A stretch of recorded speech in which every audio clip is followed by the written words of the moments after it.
Madam जी से ये पूछना चाहती हूँ कि हम आपके क्षेत्र के जनता हैं, आपके वोटर हैं, हम आपसे, क्या आपकी नैतिक जिम्मेदारी नहीं है कि आप हमारी समस्याओं को सुने? क्या आपका ये एक बार भी फर्ज नहीं है? आप यहाँ की विधायक हैं, यहाँ से ही हमारे वोटों से जीत के आप मुख्यमंत्री बनी हैं, तो आपका ये नैतिक जिम्मेदारी नहीं बनती कि आप हमारी व्यवस्था करिए? आज इतनी गर्मी में हम सब महिलाएं यहाँ रोड पे निकली हैं। बस हमारा सीएम हमारे घर बचा दे। कब से रह रहे हैं? हम 40-60 साल हो गए, मेरी उम्र 60 साल की है। हम 60 साल से रह रहे हैं, हम पे और जगह नहीं है रहने के लिए। हम कहाँ रहे जाके? हमने वोट सीएम को दी, हमारे यहाँ की विधायक कई बार बनी, सब कुछ हुआ। अब बताओ, हम झुग्गी वाले इनको आरओ लगवाया, हम झुग्गी वाले जैसे भी ना हैं, उनके लिए ठंडा पानी लगवाया है। जब वहाँ 2 सड़क निकली, यहाँ जाम लग रहा है, यहाँ सीएम क्यों चौड़ी करवाता है? यू सीएम का इलाका है ना, वो हमारा इलाका है गरीबों का, तो हम जाएंगे तो जाना कहाँ? वो सीएम हमें यूँ बतावे कि हमारी नाड़ पर क्यों बंदूक चलाई है। आज मिलने के लिए उनके घर जा रहे थे? हम जा रहे हैं, हमें पुलिस फोर्स ने जान नहीं दिया है, हम जा रहे हैं मिलने के लिए। अब हमें कोई रास्ता बताओ, हम रोज यहाँ आएंगे, हम ऐसे ही नारे लगाएंगे। ये हमारी रेस्ट है भाई। क्या कह रहे पुलिस वाले? पुलिस वाले कह रहे वहाँ नहीं जाओगे तुम। अच्छा। 1 मिनट में फोन हो जाते हैं, तुम समझदार खुद हो भैया, 1 मिनट में फोन हो जाते हैं। अब रीतू शर्मा से बात करो।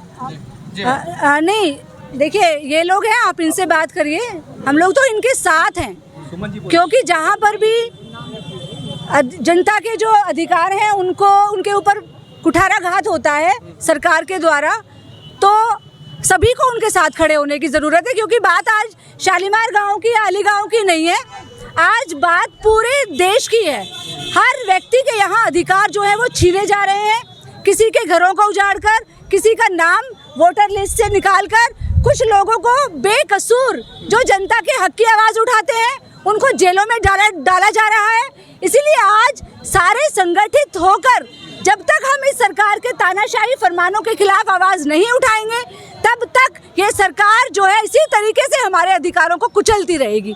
इसीलिए हम यही आज मांग करने आए हैं सरकार से कि जिन घरों को उजाड़ने की बात चल रही है, तुरंत उस कदम को रोका जाए, और अगर निहायत ही ज़रूरी है तो एक वैकल्पिक व्यवस्था की जाए। कोर्ट के ऑर्डर भी आ गए हैं कि खाली करने ही है। देखिए, कोर्ट के ऑर्डर जो है वो जनता के सामने, कोर्ट, आप बताइए, दिल्ली हाई कोर्ट ने कुलदीप सिंह सेंगर को के लिए एक वर्डिक्ट दिया था, उसको सुप्रीम कोर्ट ने चेंज किया ना, तो जनता की आवाज़ तो सुप्रीम कोर्ट तक हमें पहुंचानी है ना। इसीलिए आज हम चीफ मिनिस्टर के पास भी आए थे कि आप भी हमारा साथ दीजिए। ये महिलाएं हैं भाई, दिल्ली की आपकी वोटर्स हैं, इसीलिए यहाँ पर आए। कहीं ना कहीं चुनाव से पहले एक ये नारा दिया गया था कि झुग्गी के बदले मकान दिए जाएंगे, लेकिन जिनके जो मकान है अब तो उनसे भी वो छीने जा रहे हैं। इसको लेकर क्या कुछ कहेंगे आप? देखिए, यही सरकार का असली चेहरा है। ये असल में वोट की सरकार है, इनको जनता की समस्याओं से कोई लेना देना नहीं है। ये वोट पाने के लिए जनता को लड़वा सकते हैं, मरवा सकते हैं, खून खराबा करवा सकते हैं। धर्म के नाम पर जिस तरीके से आप देख रहे हैं जो लोगों को बांटा जा रहा है, आप बताइए, हमारे इतिहास को बदला जा रहा है। हिंदू मुस्लिम एकता का जो हमारा इतिहास है उसको बदला जा रहा है, ताकि लोगों के मन में ये जहर फैले कि इस देश के लोग तो शुरू से ही एक दूसरे के दुश्मन हैं। तो वोट के नाम पर तो क्या वोट की राजनीति तो चल रही है। किसी भी देश की सरकार, किसी भी विश्व का, आज जो भारत है वो बहुत बड़ा लोकतांत्रिक देश है विश्व का। कोई भी आप सरकार देखिए, वो सरकार बनकर लोगों के घरों को उनके घर देती है, लोगों को शिक्षा देती है, लेकिन ये सरकार है जो लोगों के घर तोड़ रही है। सिर्फ स्कूलों को बंद किया जा रहा है। आप देखो, पूरे देश के अंदर लाखों स्कूल बंद हो चुके हैं। तो ये सरकार का काम यही है, वोट लेना और पूंजीपतियों की सेवा करना। आज ये पूंजीपतियों की सेवादार सरकारें हैं, गरीब जनता से इनका कोई लेना देना नहीं है। मुख्यमंत्री के साथ साथ वो यहाँ के विधायक भी हैं, अगर उनके क्षेत्र में ऐसी कोई नोटिस वगैरह लगे हैं तो उनको सुनना चाहिए था, लेकिन वो मिलने तक राजी नहीं हो रही है। इसलिए क्या कहेंगे? ये बहुत दुख की बात है। क्या डर है? यही तो हमारे लिए दुख की बात है कि हमारी मुख्यमंत्री हमारी क्यों नहीं सुन रही। हमारे रोड इतने चौड़े हैं, फिर हमारा घर क्यों तोड़ा जा रहा है? हम कहाँ जाएं? इतने धूप में हम घूम रही हैं, बताओ, क्या हम औरत नहीं, हमारी कोई इज्जत नहीं है? लेकिन आज हम इतना दुखी हैं कि मुख्यमंत्री से निवेदन करने, इसीलिए गुहार लगाने आई हूँ कि आप औरतों की सुनिए ना। आदमियों को परेशानी होती, लेकिन इतनी नहीं, औरतों को ज़्यादा झेलना पड़ता है। और हम महिलाएं कितनी मुश्किल से अपने घर का गुजारा करती हैं, बताओ। अगर हमारा घर टूट जाएगा तो हम अपने बच्चों को लेके कहाँ जाएंगे?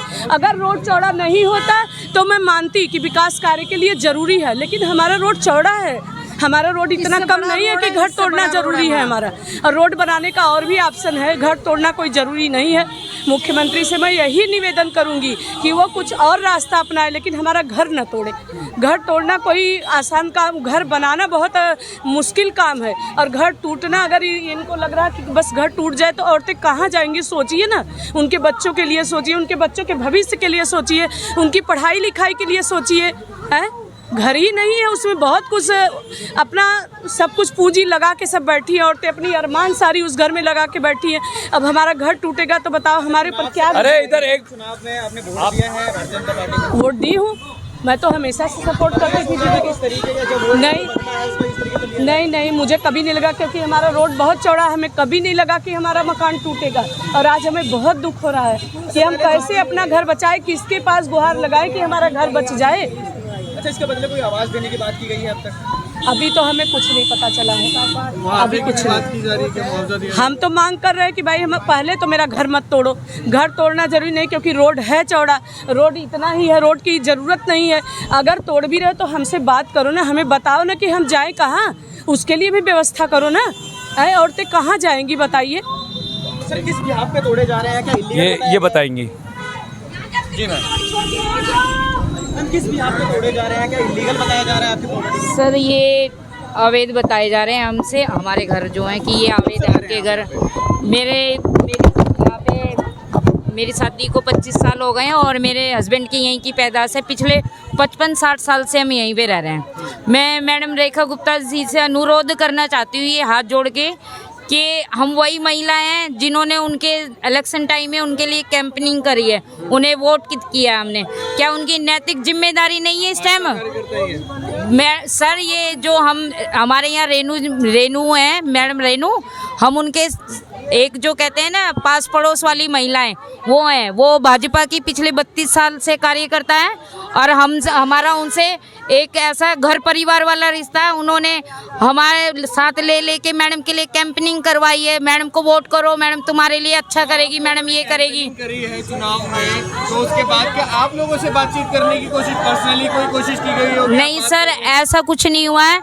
और मैं मैडम जी से ये पूछना चाहती हूँ कि हम आपके क्षेत्र के जनता हैं, आपके वोटर हैं, हम आपसे, क्या आपकी नैतिक जिम्मेदारी नहीं है कि आप हमारी समस्याओं को सुने? क्या आपका ये एक बार भी फर्ज नहीं है? आप यहाँ की विधायक हैं, यहाँ से ही हमारे वोटों से जीत के आप मुख्यमंत्री बनी हैं, तो आपका ये नैतिक जिम्मेदारी नहीं बनती कि आप हमारी व्यवस्था करिए? आज इतनी गर्मी में हम सब महिलाएं यहाँ रोड पे निकली हैं अपने बच्चों को छोड़ के, हमारे छोटे बड़े सब तरह के बच्चे हैं। क्या ये हमारा अधिकार नहीं है कि हम अपने लिए लड़े? आज हमारी रैली को यहीं पे रोक दिया गया है, मैडम के यहाँ तक हमारे मतलब हम लोगों को पहुँचने भी नहीं दिया। क्या ये मैडम से मिलने गए थे, और जिस टाइम 10 जनवरी को निशान लगा है, उसके बाद भी हमने मैडम से 3 बार मिलने की कोशिश की है, मैडम ने 2 बार मिलने से मना कर दिया है। फिर मैडम ने मतलब मिली है हमसे बुधवार को, जो उनकी सदन लगती है उसमें मुलाकात की है। मैडम ने हमें आश्वासन दिया था कि आप घबराओ नहीं, आपके लिए कुछ किया जाएगा। लेकिन पिछले 4 महीने से हम ये लड़ाई लड़ रहे हैं, मैडम से की तरफ से हमें एक भी शब्द आश्वासन के तौर पे नहीं मिला है। कुछ किया जाएगा बोल के कुछ भी नहीं किया है मैडम ने हमारे लिए। हमने उनके बुधवार को जो सदन लगते हैं, हाथ जोड़ के विनती करिए, मैडम हमारे लिए सोचिए। हम आपके क्षेत्र की वो महिलाएं हैं जो छोटे मोटे काम करके घरों में अपने बच्चों का पालन पोषण करनी है। अब आप हमें ये बता दीजिए कि ठीक है आपको रोड चौड़ीकरण करनी है, जबकि वहाँ ज़रूरत नहीं है। वहाँ पे अगर आपको ज़रूरत लगती है, आप फ्लाईओवर बना सकती हैं, नीचे से रोड बना सकती हैं, नाले के ऊपर आप रोड बना सकती हैं। जो तारीख दी गई है, अगर उस पर बुलडोजर एक्शन होता है तो अगला क्या कुछ कदम रहने वाला है आप लोगों का? देखिए, हमारे पास कोई ऑप्शन नहीं है, हम तो यही गुरा बार बार लगा रहे हैं कि आप हमें बताइए कि हम जाए कहाँ, या आप हमें बताइए कि हम कहाँ जाके अपने बच्चों को लेके बैठे। अब उसके बाद हमारे पास कोई ऑप्शन नहीं है, हम तो वहीं रहेंगे अपने घर में। आप बुलडोजर की कार्रवाई करिए, हम अपने घर में बैठ के अपनी कार्रवाई करेंगे। क्या कहेंगे?